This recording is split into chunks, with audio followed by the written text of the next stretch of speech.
mga kabataan dyan, pakiusap ko lang sa inyo na sana mahalin niyo yung mga magulang nyo. Kasi hindi lahat ng kabataan ay meron yan.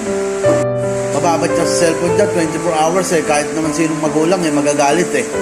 Tapos pag bigla ka na lang nag-collapse dyan, sino mag-aalaga at mag-aalala sa'yo? Magulang mo rin naman, di ba? Pero kung medyo meron sinisita sa atin, pinaghuhugas ng plato, kung tutuusin yung mga magulang, pwede naman sila ang gumawa niyan eh.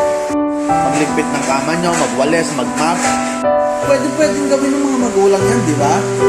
Pero kung sila ang gagawa nun, anong matututunan nyo? Tama, di ba? So, parte lahat ng pagsasana yon. Anytime na ikaw lang yung mag-isa sa buhay, wala yung mga magulang mo, kayang magsaing, kayang magluto, kayang mo i-survive yung sarili mo. Doon pa lang agad, di na mababawi ng kahit na sino yun. Dahil ang tunay na kayamanan ay kaalaman. Huwag nyo sasayangin yung mga tinuturo sa inyo ng mga magulang ninyo.